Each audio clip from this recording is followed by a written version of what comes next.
Tudo bem com você? Vamos recapitular mais uma lição da Escola Sabatina. Você já sabe, neste trimestre estamos estudando o Evangelho de João, em ambas as lições, jovens e adultos. A de jovens tem como título O Verbo, Vida e Obra de Jesus no Evangelho de João, está muito boa. E a de adultos, Temas do Evangelho de João, também muito boa. E eu, de vez em quando, digo isso, né? Que tal estudar as duas, né? Ler as duas? Você vai ter uma visão mais profunda, com certeza, do Evangelho de João. As abordagens são um pouco diferentes, né? A de jovens, naturalmente, foca nesse público, mas o livro de estudos é o mesmo, né? O Evangelho de João. A lição dessa semana, lição 4, aqui está a ilustração, aqui está o título, Testemunhas de Jesus como Messias. Ok? Antes de comentar aqui a ilustração e o verso principal, deixa eu pedir mais uma vez que você se inscreva no canal, se não fez isso ainda. Acione aí o sininho, né, para receber as notificações de novos conteúdos. Curta, compartilhe, comente aqui abaixo também. Tudo isso ajuda o YouTube a perceber que os conteúdos aqui do canal têm sua relevância, tá bom? E aproveito para dizer que ontem à noite tivemos uma live muito especial com o Dr. Alberto Tim, doutor e pastor Wellington Barbosa, falando sobre os 180 anos do grande desapontamento de 1844. Se você não assistiu ainda, fica aqui meu convite, já está disponível no canal e o conteúdo ficou muito bom. Uma reflexão muito oportuna sobre essa data importante para a Igreja Adventista do Sétimo Dia em todo o mundo, ok? Testemunhas de Jesus como o Messias. O verso principal, João 3,3, diz assim: em verdade lhe digo que se alguém não nascer de novo, não pode ver o reino de Deus. Aqui Jesus estava falando com Nicodemos, aquela entrevista tão interessante, né? Reveladora, de Nicodemos, que procurou Jesus à noite, ali essa entrevista com Jesus, e tudo que foi dito, tudo que foi registrado por João, realmente é um encontro e um dos diálogos mais impressionantes no Novo Testamento. Já vamos chegar lá, porque é um dos assuntos dessa semana. Mas eu queria destacar aqui a ilustração do meu amigo Andrei Vieira, que sempre traz aqui interpretações artísticas muito interessantes, né, dos temas da semana. E aqui veja só que interessante, né? A luz de Deus ali brilhando no caminho, né? E João Batista desenrolando o caminho, né, o tapete para a passagem do Cordeiro de Deus que tira o pecado do mundo, né? Ou seja, João foi o precursor. João aplainou o caminho para que as pessoas tivessem acesso ao Messias, Jesus Cristo. E João o identificou como o Cordeiro de Deus que tira o pecado do mundo, numa relação direta, né, com o assunto do santuário e dos cordeiros de Deus que morriam lá para prover simbolicamente, tipologicamente, o perdão do pecado, dos pecadores. Sem dúvida, Jesus deu às pessoas evidências bíblicas poderosas que confirmaram as reivindicações que ele fazia sobre si mesmo. Inclusive esta, em verdade te digo, quem crê em mim tem a vida eterna. João 6,47. No entanto, há algo a mais. Transformar água em vinho, alimentar milhares de pessoas com apenas alguns pães, curar o filho do oficial, curar o paralítico do tanque de Betesda, dar visão ao cego de nascença e ressuscitar Lázaro dentre os mortos. O evangelista recorre a inúmeros eventos e pessoas para dar testemunho de quem é Jesus. Judeus, gentios, ricos, pobres, homens, mulheres, governantes, pessoas comuns, instruídos e pessoas sem educação formal. O estudo desta semana começa com o poderoso testemunho de João Batista. Outras testemunhas também sobem ao palco: André e Simão Pedro, Filipe e Natanael, e uma testemunha bastante inesperada, o fariseu Nicodemos. Mas outra testemunha fica nas sombras, o outro discípulo que estava com André, João 1, 35, 40, o próprio João, irmão de Tiago. Vamos então à Bíblia, vamos ler aqui o texto. Abra mais uma vez aí a sua Bíblia, ou acesse no seu celular o Evangelho de João. Nós já lemos então na semana passada sobre o prólogo, né? Ou seja, a introdução, digamos assim, bombástica, né, com que João escreve aqui, né, abrindo o seu Evangelho, ao afirmar fazendo eco a Gênesis capítulo 1, né? O Deus Criador, no princípio criou Deus os céus e a terra. João começa no princípio, era o verbo estava com Deus, o verbo era Deus, ele estava no princípio com Deus, todas as coisas foram feitas por ele e sem ele nada do que foi feito se fez. E aí no verso 14, e o verbo se fez carne e habitou entre nós, cheio de graça e verdade, e vimos a sua glória como a do unigênito do Pai. Realmente é uma abertura assim fantástica, né? Que afirma logo de cara que Jesus é Deus. Ele é Deus em forma humana, Deus que veio à Terra para se relacionar com a sua criatura, com as suas criaturas, e mais do que isso, morrer na cruz pela salvação dos pecadores, né? Então, só para lembrar, né, da semana passada, que foi uma lição muito boa sobre o prólogo de João, a introdução do seu evangelho. Agora vamos aos versos 19 a 23, que dizem assim, sobre João Batista. Este foi o testemunho de João, quando os judeus lhe enviaram de Jerusalém sacerdotes e levitas para perguntar: quem é você? Ele confessou e não negou, e disse, né, confessou: eu não sou o Cristo. Ele estava deixando claro que não era o Messias. Diante disso lhe perguntaram: quem é você então? Você é Elias? Ele disse: não sou. Interessante que eu já vi alguns amigos espíritas tentando usar a Bíblia para falar de reencarnação, que é realmente um absurdo, né? Porque a Bíblia fala de ressurreição. Inclusive em Hebreus 9:27 é muito claro em dizer que aos homens está ordenado morrer em uma só vez, vindo depois disso o juízo. Então não se morre mais de uma vez, como ensinam os reencarnacionistas, né? E alguns tentando dar a impressão de que a Bíblia ensinaria a reencarnação, chegam a dizer que Elias seria o João Batista, melhor dizendo, João Batista seria o Elias reencarnado. Olha o que João Batista diz aqui: és tu o Elias, né? Você é Elias? João disse: não sou. Vamos então ouvir o profeta, né? Então perguntaram: você é o profeta? Respondeu: não sou. O profeta esperado, né? Aquele que Moisés anunciou que seria o próprio Jesus. Disseram-lhe então: diga quem você é, para podermos dar uma resposta àqueles que nos enviaram.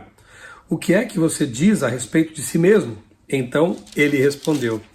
Olha qual foi a resposta de João sobre si mesmo: eu sou a voz do que clama no deserto, endireitem o caminho do Senhor, como disse o profeta Isaías, como na ilustração do Andrei, né?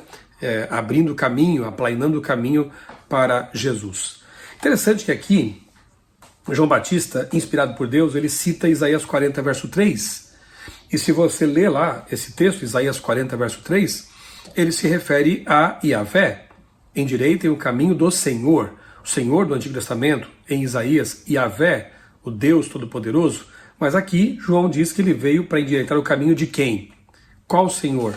Jesus. Ou seja, mais uma vez, o testemunho agora de João Batista afirma a divindade de Jesus, o que vai ao encontro do propósito de João, o evangelista, ao escrever os sinais e os encontros de Jesus nesse livro, para demonstrar a divindade de Jesus, do Messias Jesus Cristo. Então, repito, ao João citar Isaías 40, verso 3, e dizer que ele veio, então, cumprindo a profecia, preparar o caminho do Senhor, e o Senhor para quem ele preparou o caminho é Jesus, isso prova a divindade de Jesus, mais uma vez. Porque lá em Isaías 40, verso 3, é falado a respeito de Deus, de Yahvé.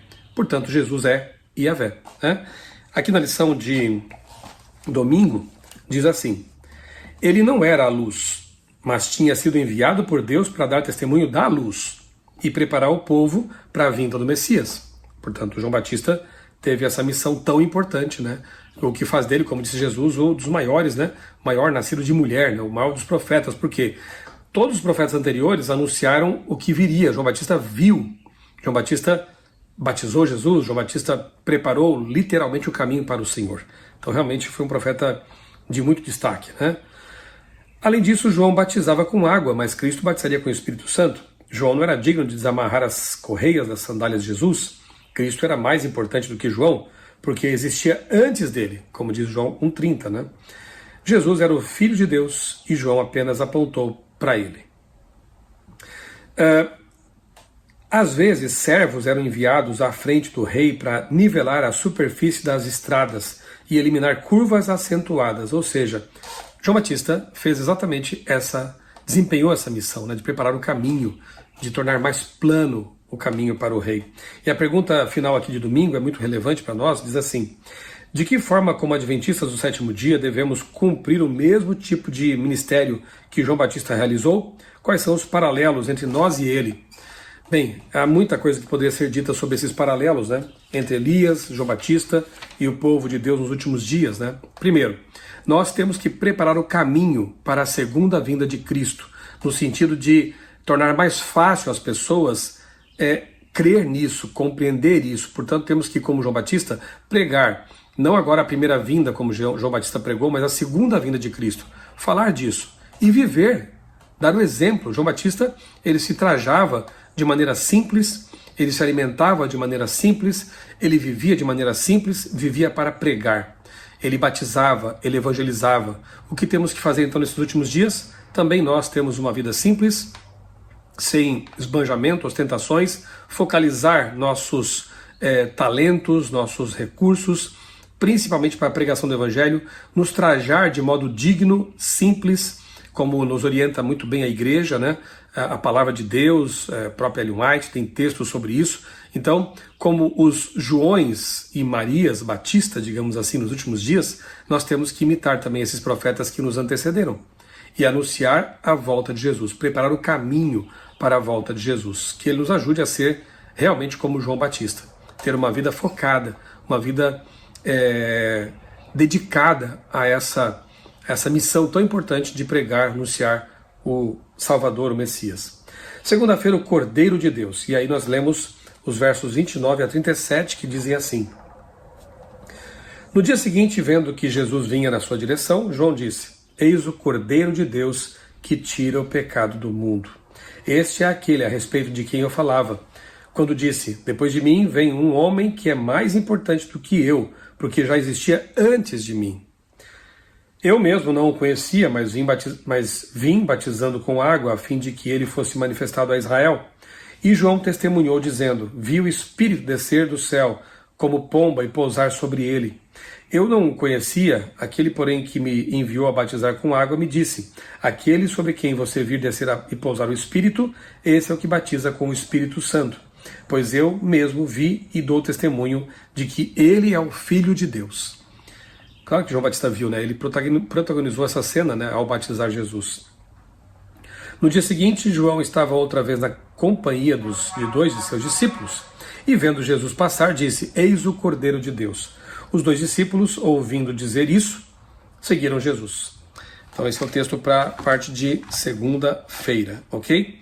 A declaração de João Batista sobre Jesus como Cordeiro de Deus confirma o propósito do Evangelho de João, que é trazer uma compreensão renovada da obra e da natureza do Messias. Jesus seria o cumprimento das promessas do sistema sacrificial, remontando à promessa do Redentor, dada pela primeira vez em Gênesis 3, verso 15. Lembra lá? Primeira promessa, primeira profecia messiânica, né? Que a serpente picaria o calcanhar da semente da mulher, né? Do Messias, portanto, e ele esmagaria a cabeça da serpente, e o que ele fez de fato lá na cruz do Calvário, né? Outra coisa que aparece aqui, né, de novo, né, a Trindade Santa, né? Você tem Deus, o Pai, falando, enviando João. Você tem o Espírito Santo se corporificando, se apresentando na forma de uma pomba. Alguns estudiosos entendem que possivelmente porque pombos também eram ofertados no santuário, quando a pessoa não tinha recursos materiais para ofertar um cordeiro, ela podia ofertar um pombinho, né? E assim ter ali o seu sacrifício, a oferta em lugar de seus pecados, né? Então o Espírito Santo aparece como uma pomba sobre Jesus, talvez indicando realmente a morte com que ele daria, né, a forma como ele daria a vida como uma vítima sacrificial morrendo em nosso lugar. E nas águas, ali estava Jesus Cristo. Então, os três, né, Pai, Filho e Espírito Santo, presentes na cena do batismo de Jesus. Muito bem, então vamos para a terça-feira, os dois discípulos de João. Então nós lemos aqui já, né, sobre esses discípulos. Vou ler até o verso 39, então. Os dois discípulos, ouvindo dizer isso, né, João Batista anunciou que o Cordeiro de Deus era aquele, Jesus Cristo, seguiram Jesus. E Jesus, voltando-se e vendo que o seguiam, disse-lhes: o que vocês estão procurando? Eles disseram: Rabi, que quer dizer mestre, onde o Senhor mora? Jesus respondeu, venham ver. Então eles foram, viram onde Jesus estava morando e ficaram com ele aquele dia. Eram mais ou menos 4 horas da tarde. A lição diz que devem ter sido realidades transformadoras, porque em pouco tempo o desejo deles era compartilhar aquela experiência com outras pessoas. André, um dos 2 discípulos, imediatamente encontrou seu irmão Simão e disse, achamos o Messias, que quer dizer Cristo, né? Quando André levou seu irmão a Jesus, ele imediatamente mostrou que o conhecia, dizendo, você é Simão, filho de João, mas agora será chamado Cefas, como está nos versos 41 e 42. Jesus conhecia e entendia Pedro. A verdade de que Cristo conhece as pessoas é um tema recorrente em João. João 2, 24 a 25, por exemplo. Toda a ênfase do Evangelho de João é trazer à luz quem é Jesus, para que essa boa nova possa ser compartilhada com o mundo. Na quarta-feira, Filipe e Natanael, outros discípulos, né? E aí nós vemos aqui nos versos 43 a 46 o seguinte. No dia seguinte, Jesus resolveu ir para Galiléia e encontrou Filipe, a quem disse, siga-me. Esse Filipe era de Betsaida, cidade de André e de Pedro.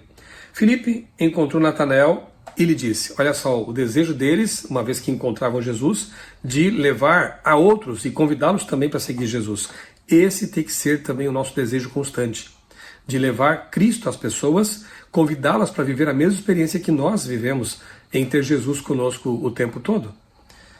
Achamos aquele de quem Moisés escreveu na lei e a quem se referiram os profetas, Jesus o Nazareno, filho de José. Então Natanael perguntou, de Nazaré pode sair alguma coisa boa? Filipe respondeu, venha ver. Até o verso 46. Venha ver. Então a lição diz assim, que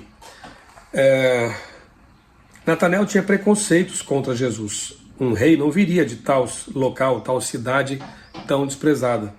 O preconceito cega os olhos, impedindo-os de ver o que as pessoas são. Filipe parece ter reconhecido, talvez a partir de conversas anteriores com Natanael, que o modo adequado de lidar com o preconceito não é o debate, mas convidar a pessoa a experimentar a verdade. Então ele disse, venha ver, experimente, e foi o que Natanael fez. Aí até o verso 51 a gente lê mais aqui. Venha ver. Jesus viu Natanael se aproximar, estou lendo aqui o verso 47, e disse a respeito dele, eis um verdadeiro israelita, em quem não existe fingimento algum. Enquanto Natanael demonstrava preconceito, Jesus o elogiou, destacou coisas boas que ele tinha, né? De onde o senhor me conhece? Perguntou Natanael. E Jesus respondeu, antes de Filipe chamá-lo, eu já tinha visto você debaixo da figueira. O que será que Natanael estava fazendo ali, né?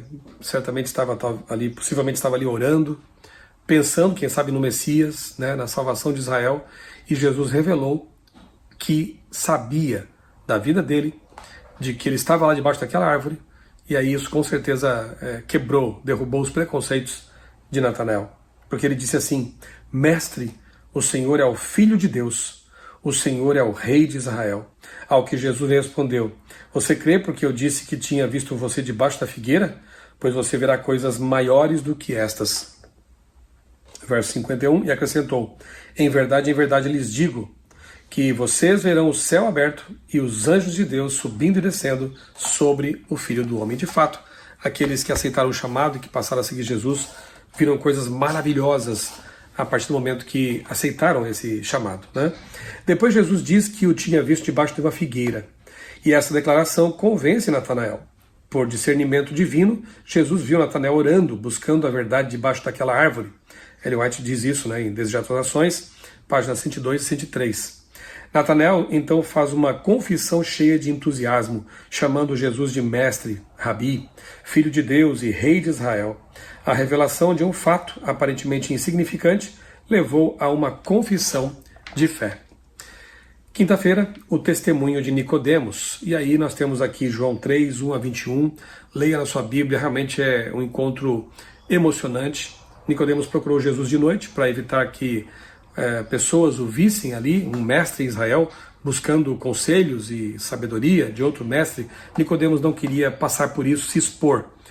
E mesmo assim Jesus o recebeu. Jesus sempre nos recebe, não importa de que forma, onde estejamos, Ele nos recebe, porque Ele quer nos transformar, dar-nos a oportunidade de nascer do alto, nascer de novo. Aliás, a expressão nascer de novo, né, usada aqui por Jesus e dita para Nicodemos, traduzido do grego, ela quer dizer realmente nascido do alto, um novo nascimento operado pelo Espírito Santo. Ele se referiu a Jesus como Rabi e apontou os sinais que Jesus fazia como evidência de sua missão divina. Antes que Nicodemos percebesse, ele já mencionava evidências de que Jesus é o Messias. Ele estava se rendendo pouco a pouco, né? Ninguém nasce salvo, independentemente da sua nacionalidade ou da igreja em que foi criado. A maravilhosa herança dos judeus, que remonta a Abraão, sem dúvida, lhes oferecia privilégios. Mas isso não era suficiente. Jesus disse a Nicodemos algo impensável. Ele, mestre e líder em Israel, precisava nascer de novo, nascer do alto. Jesus então confrontou Nicodemos com sua própria ignorância espiritual. Em outras palavras, como é que você, um mestre tão respeitado, não sabe disso? Deve ter sido uma repreensão muito forte. Apesar de quaisquer dúvidas que Nicodemos tivesse a respeito de Jesus, naquele momento, depois ele se uniria aos seguidores de Cristo, como está em João 19, verso 39. Né? Aliás, é maravilhoso quando a gente vê, né, alguns anos depois, 3 anos depois, Nicodemos, quando vê Jesus na cruz, ali pregado na cruz, ele se lembra da conversa que Jesus menciona a serpente, que também foi levantada numa estaca, né, no madeiro lá, para que quando olhassem para ela fossem curados.